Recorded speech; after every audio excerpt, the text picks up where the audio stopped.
Dr. Maureen Osborne is a psychologist and gender therapist who has spent over 2 decades serving the needs of transgender clients.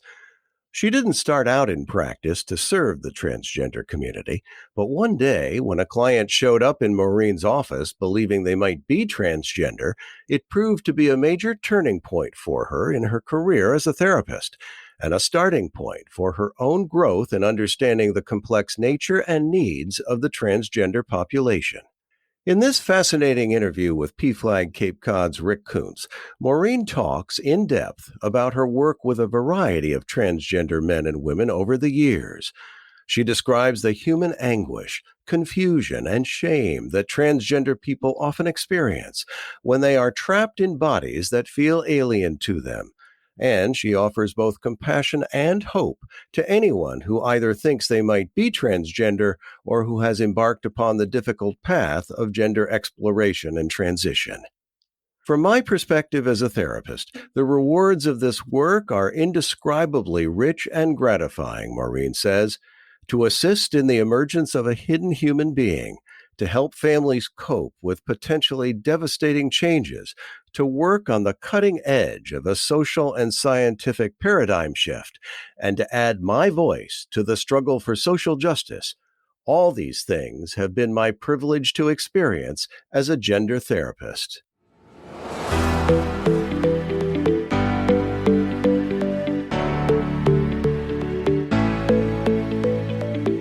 Maureen, welcome. So glad that you can be a part of our podcast series, Profiles in LGBTQ plus Courage. It's great to have you here today. I'm so glad you invited me to speak.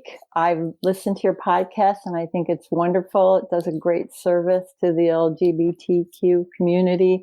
And although I'm not a part of that community, I'm a very loyal and loving ally, and it's wonderful to be here. Well, and I know that you have a unique perspective on the LGBTQ plus community. You have been a therapist to the transgender community now for a number of decades, and really curious to dive into that and to learn what your experience has been. And could you talk a little bit about your career as a therapist and what being a therapist to the transgender community has taught you? Sure. What I will say at first is that when I went to graduate school in the late 70s, early 80s, there was nothing that we learned in our program of studies about transgender people. They might as well have not existed. I had some training in human sexuality, but that's basically it. And I had been working for a while, maybe close to 10 years, and a person walked into my office, a 50-year-old man, who said that he thought he might be transsexual. And I said, okay, sit down and tell me about it. And he apparently had watched a Phil Donahue show, if you recall that show. Yes. He said that he watched someone and he felt that that person was him. And he was not a very well-educated person. He was a working class guy, but I immediately found him fascinating. And in a very short period of time, I'd say within a few months, there were 2 or 3 more people who came to see me, and it just kind of took off from there. And for me, it just was very exciting and interesting, these stories, and it seemed like a place that I could really contribute something new. At the time, there weren't very many people working in this field, so that was a lot of fun. It's interesting because I know that you've written that as you began to work with this population, that your perspective on how to engage them changed. Can you talk a little bit about that? Yeah. As you are trained to be a psychologist, there's sort of some ideas that are, sort of gospel about, being objective, not really being too close to the people that you talk with. And what I found was, well, first of all, these folks were very, very mistrustful of therapy professionals. And so they didn't come in and say, oh, I want to understand myself better. They came in with a lot of mistrust, but they were also in deep pain. And over time, I found that I could do therapy the way I usually did therapy, in the sense that I would take a history and learn about their family and their background. But after that, I was more of a listener than an active interventionist. First of all, I didn't really know very much about it. And what was written at that time, I remember going down to Giovanni's room in Philadelphia, which was a gay and lesbian bookstore. And there were about 4 books on the shelf on transgender phenomena. So there I was. The internet was really just starting to come in, but it was, of course, very important. So I learned that this wasn't the usual sort of definition of a problem and setting of goals. It was really a different process. First of all, over a period of time, I learned that being transgender wasn't a problem. I can talk more about that later. But the problem was how a person whose gender was mismatched in some way, and it was apparent to them, but they didn't really understand it, how that affected them in every moment of their lives, and how people's regarding them in a particular way that didn't feel like who they were, how difficult that was, and how, traumatizing. So, that made them feel like there was something wrong with them, something deeply wrong with them. But I learned that they were more or less regular people, and that what they were dealing with was social stigma and fears of the family. A lot of them were already, married with children. Back then, there were really not many young people who identified as transsexual or transgender, at least in public or in any kind of public sense. So I just sat back and tried to learn as much as I could. And I found that I would have to start doing things differently.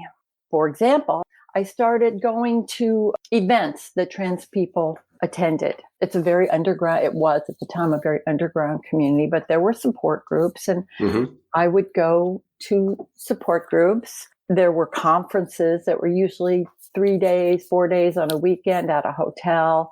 And for the first few years when I wasn't giving presentations, I was just attending them and being around people who are trans and really getting a sense of the breadth of the community, which is quite fascinating. Yes.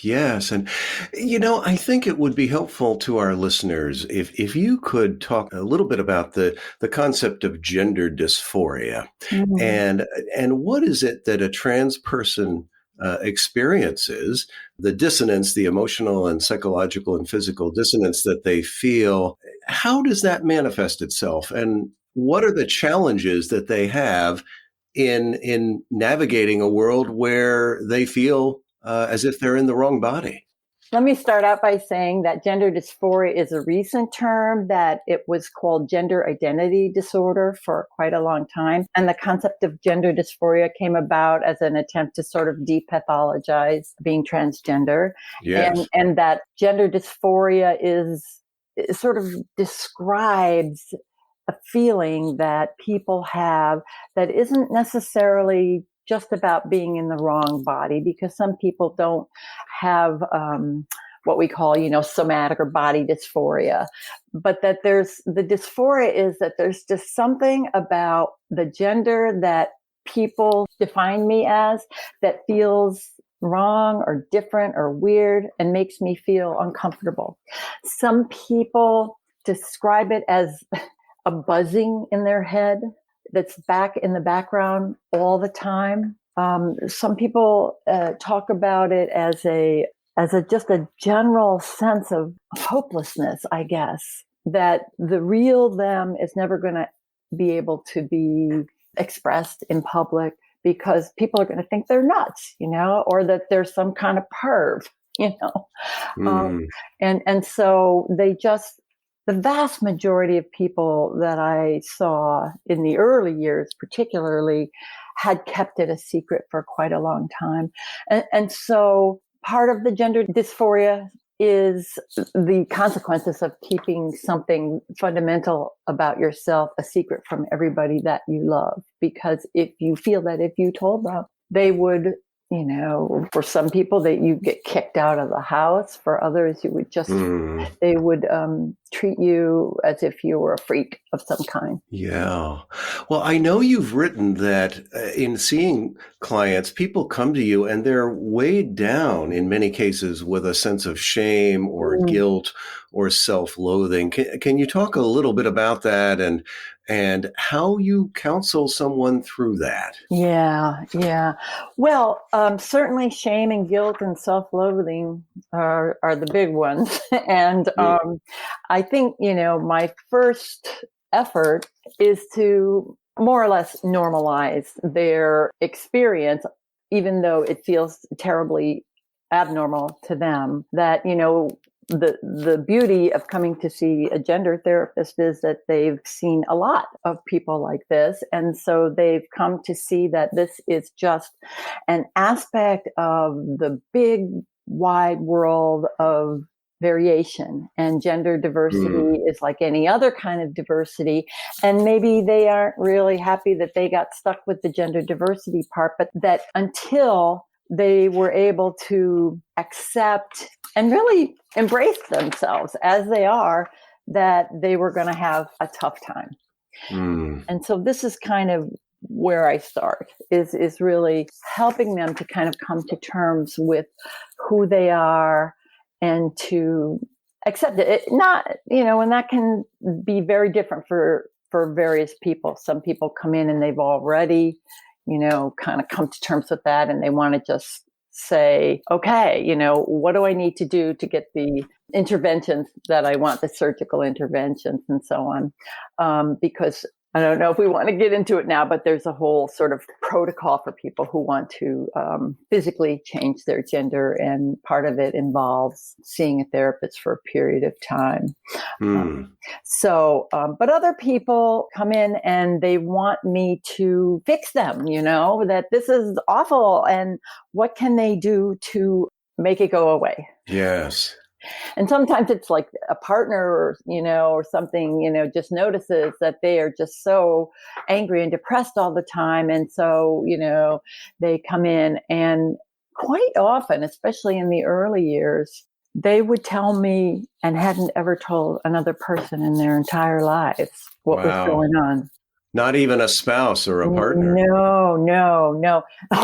Most often not a partner. Although some people told their partners a little bit, just enough to make it seem innocuous, because they didn't want to feel too guilty. They might say, well, there's this thing sometimes I like to put on women's tights or, something like that. And it's really not a big deal and blah, blah, blah. But that feeling of having been the first to be told, it's so sacred, and it makes me feel so honored, really. Yes. And I thank them for it. And I also give them hope, because I've worked with lots of people. I've seen people have good outcomes, not perfect, because none of us has a perfect outcome, but that this awful dysphoria that they feel all the time, they can do something about it. Yeah. Well, let's talk about some of the clients that you have helped, and you've had quite a range of folks. So I'll let you kind of share maybe some brief case studies just off the top of your head, people that you've worked with. Can you give us also maybe a range of the different kinds of people? Sure, I'll try that. So I will say that in the early years, I worked mostly with male to female transsexuals, because that's kind of what was in the media and so forth at the time. I rarely saw more transmasculine people, although I will add that over time I've come to see that there are no more male transsexuals than there are transmasculine people. It's just that transmasculine people can get away with sort of walking through life not particularly noticed, because women have a broader range of expression. You can wear sort of male type clothes. You can even be sort of butch and no one will Mm-hmm. really, blink their eyes. But if a guy comes out wearing a skirt and they're 6'2" and they're wearing makeup, that's not so well received, or hadn't been. So I think I will tell you about Alicia, and I'm going to read some of a case study that I wrote in a paper that I did. Alicia is an example of somebody who was one of the more successful cases, I'd have to say.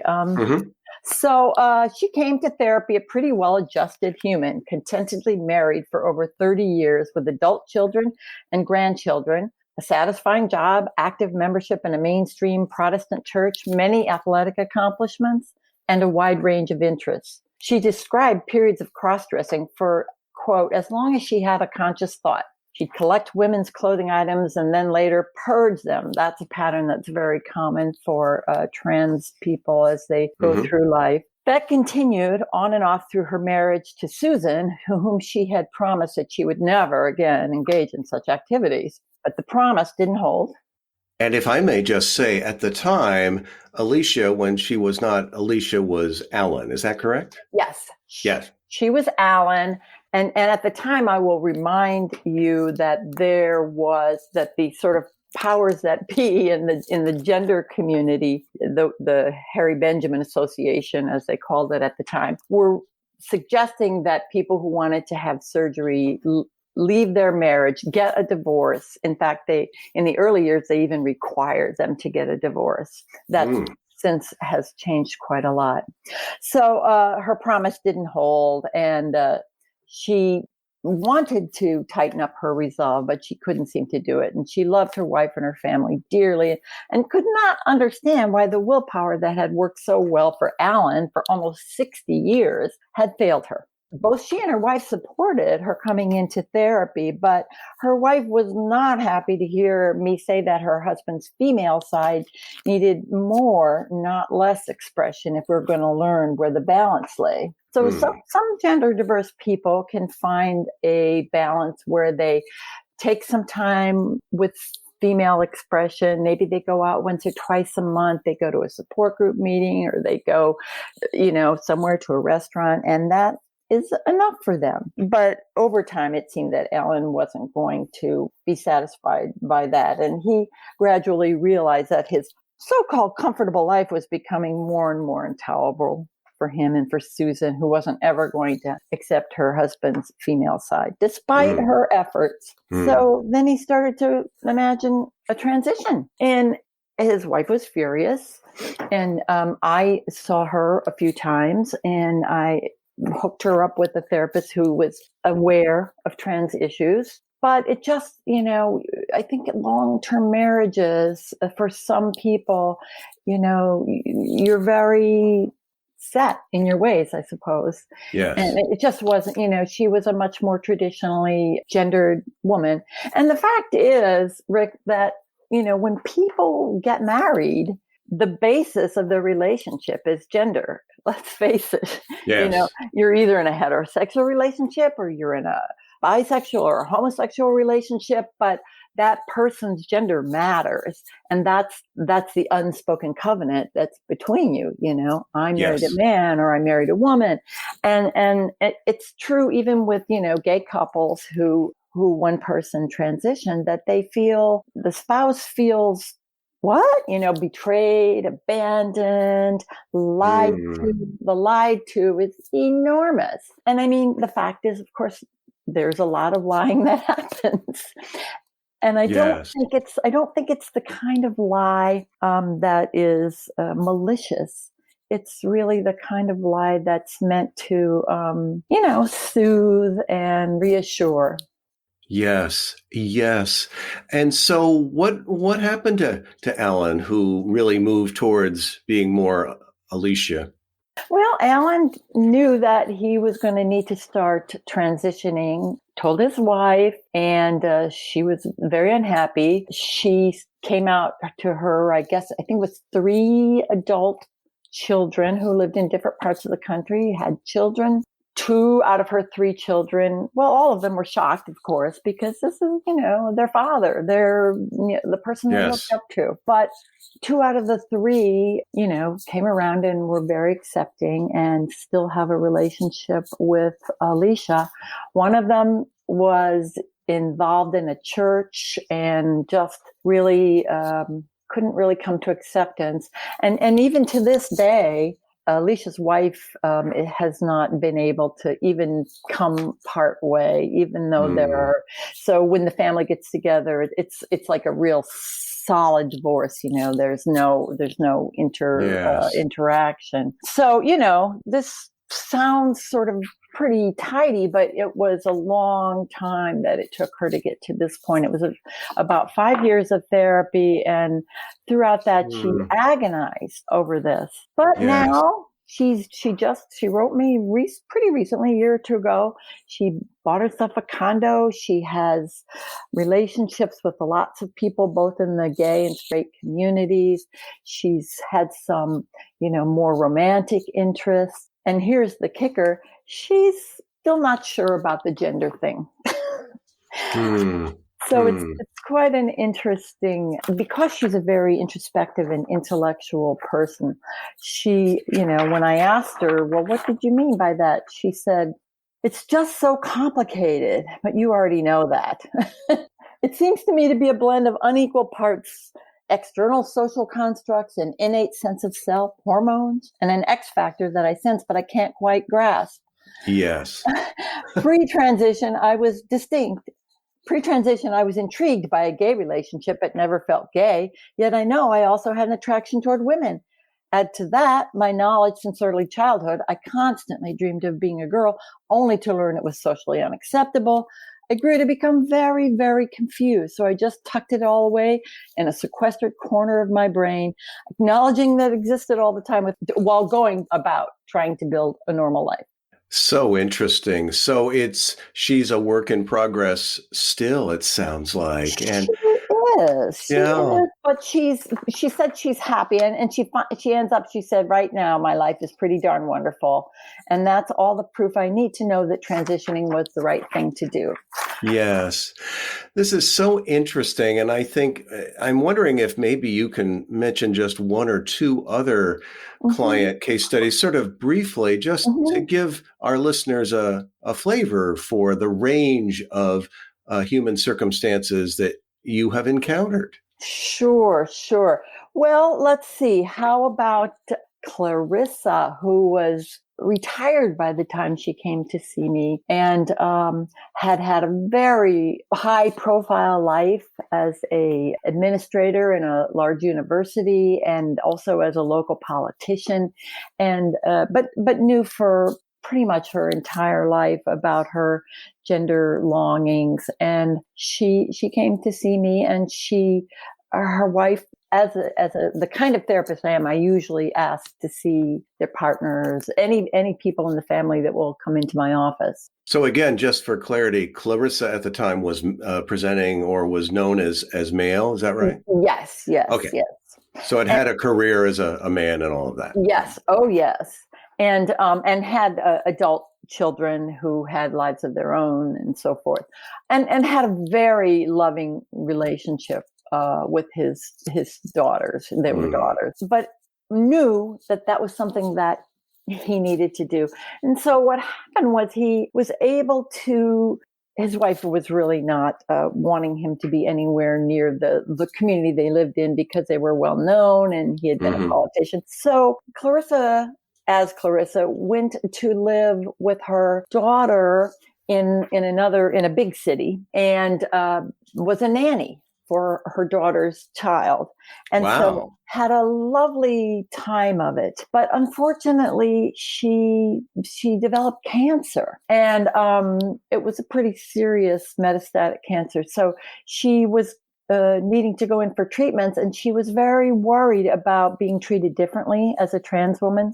So she transitioned back to male in order to go through her treatments. And ultimately she died. And She was very special to me. But the really part that made me very sad is that when she died, there was no trace of Clarissa. There was a funeral. There were articles in the paper about Alan. And, it was like her wife had won. Yeah. So it was very sad. So sorry to hear that. Yeah. Well, there are sad stories for sure.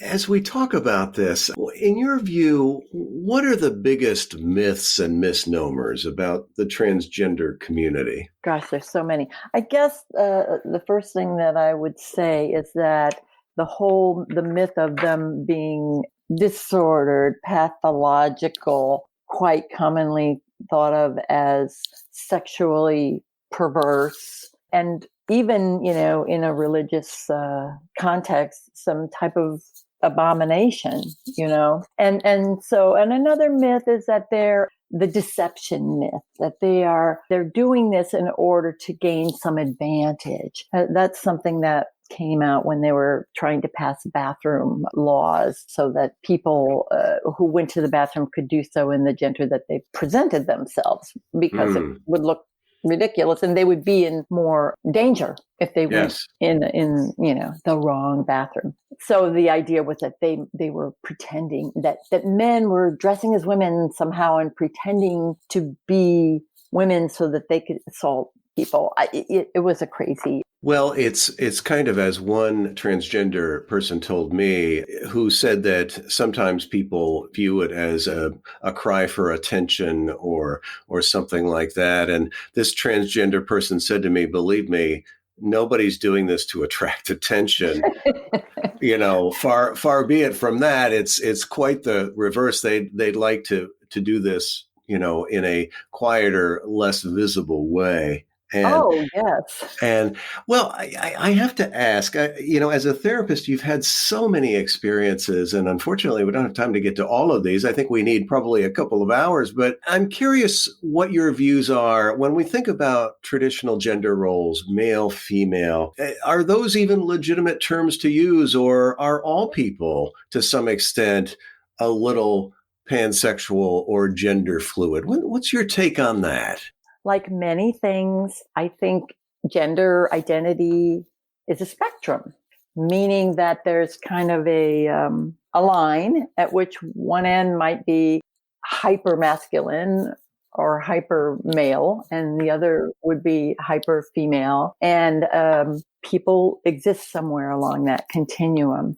But when they ask themselves, am I a man or a woman? Usually they come up with one or the other. It's unusual to be sort of stuck at a midpoint, although it happens, and they call that sexually fluid or bigendered or two-spirit, those kinds of terms. Do I think that they're useful? I think that time will tell. I think evolution is such nowadays that, the binary isn't as crucial to the survival of the species. But I don't think that they're only social constructs. I do think that, part of the research that's been done on how transgender people have a biological component to their identity shows that it's not just a social issue. And there have been, if you remember, there was an attempt by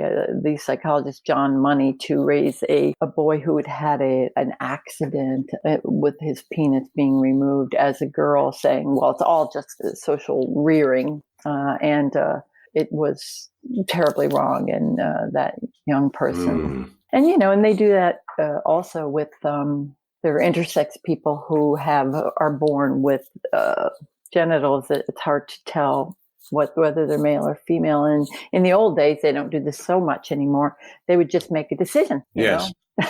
Yes. And that did not always work out well. So I don't know if that answers your question. It probably doesn't, because I think it's a complicated question. Well, and I know that you've written beautifully that, quote, biology sets out the blueprint for gender variance, and a person's life experiences or circumstances shape the way that variance is experienced. And can you elaborate just for a moment on that? Because it's a couplet to what we just were talking about. Right. So biology, it can be chromosomes, it can be hormonalization in the intrauterine environment, it can be, well, those are the main things, or, which for some people make structures in the brain develop differently than structures than the body, the sexual development of the body. But depending on the kind of family you're in, for example, if you have a very sex role stereotype family where men are men or women are women, then, if you're feeling you don't fit into that category, that can make it much more difficult as compared to being in an open family where, nowadays some parents are happy to let their children express themselves in whatever gender they want to. And that's fine. In a gender creative way. And actually, Yes. one of our other podcast guests recently was Laurie Duran, who's written a wonderful book called Raising My Rainbow, which is her story of raising a gender creative kid, as she puts it. And well, speaking of family, and from your perspective and experience as a therapist, if a person is thinking they might be transgender or feels definitely they are, how do you work with the family, or how would you coach and counsel that person to approach their family with this information? Well, I think slowly and carefully.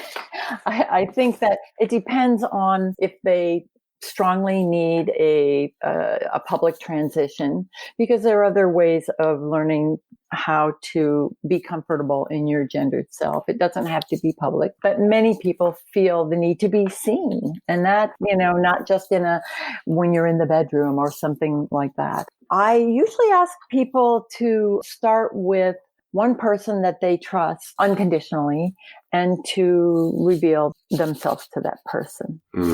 And then I think that it's very important to, if you have a spouse or a partner, that you reveal yourself to that spouse or partner, because it just isn't fair to have these thoughts and aspirations that you're working on in therapy that you're, not divulging to your partner. Yes. It's like, I think I said in a paper, it's like having an affair when the person you're having an affair with, you want them to come move in with you. Interesting. And Maureen, just another couple of questions. Mm-hmm. I know you're not a child psychologist and you don't see children in your practice, but you've said that you occasionally see parents of gender questioning children. And I'm wondering, what's your advice to them? My advice is that they should be open to what the child has to tell them about who they are, and not to comment on it in a disparaging way. I think that when they're young, that's very easy because they're just playing around the house and, or, with peers who are so young, no one really has a strong reaction. When they go to school, it's a little bit different. And you might say to them, if you, want to be a fairy princess, let's say it's a little boy, then probably it's best for you to do it at home, because, that's protecting a child, and children can be bullied at a very early age. But I do tell parents that there's really not much that I can do for them until a child reaches an age where they may be approaching puberty, because that's really the point where you can start to intervene if that child persistently and insistently and consistently tells you that they are in the wrong gender somehow. And at that point, there are things like puberty delaying hormones that will put off the development of, breasts or, other secondary sex characteristics that can be incredibly disturbing. Yes. And they're also not reversible. Yes. And so besides seeking out a trans-friendly therapist, what's your advice as to where transgender people should go for resources, information? Well, the internet is a godsend, and I know there are bad things on the internet, but nowadays the internet is full of YouTube videos of people talking about their own experiences. So if you're not ready to go out into the world, that's one way to start. There's PFLAG, of course, because PFLAG is a wonderful, accepting place where people can go and hear other people's supportive family stories. There are these conferences that, well, of course not right now, but when we're not in a pandemic, these conferences are all over the country. Pretty much any month of the year, there's a conference being held somewhere. And it's usually 3 or 4 days of being completely ensconced in your preferred gender role. In fact, there's one up in Provincetown on Cape Cod every year that goes for a whole week where people are encouraged to bring their spouses. And That's Fantasia, right? Yes, it is. Yes. And I go there and do a week's worth of workshops for spouses and couples, because nowadays it's not a death sentence to a marriage for a person to come out as trans. Yes. Well, we've covered a lot of territory here, and there's so much more to cover. Before we wrap, is there anything in particular that I have not asked you about that you think is really important for people who listen to this podcast to know? I guess the thing that I think is so difficult for most people who are trans is this thing that we call internalized transphobia, where the negative attitudes of the outside world sort of get internalized into the person, and it causes them to feel defective and wrong and like a liar or a fraud. And so basically they're kind of terrified. And to kind of be aware that even the slightest, using a wrong pronoun or the wrong name can just be devastating to a person who's trying their best to be seen.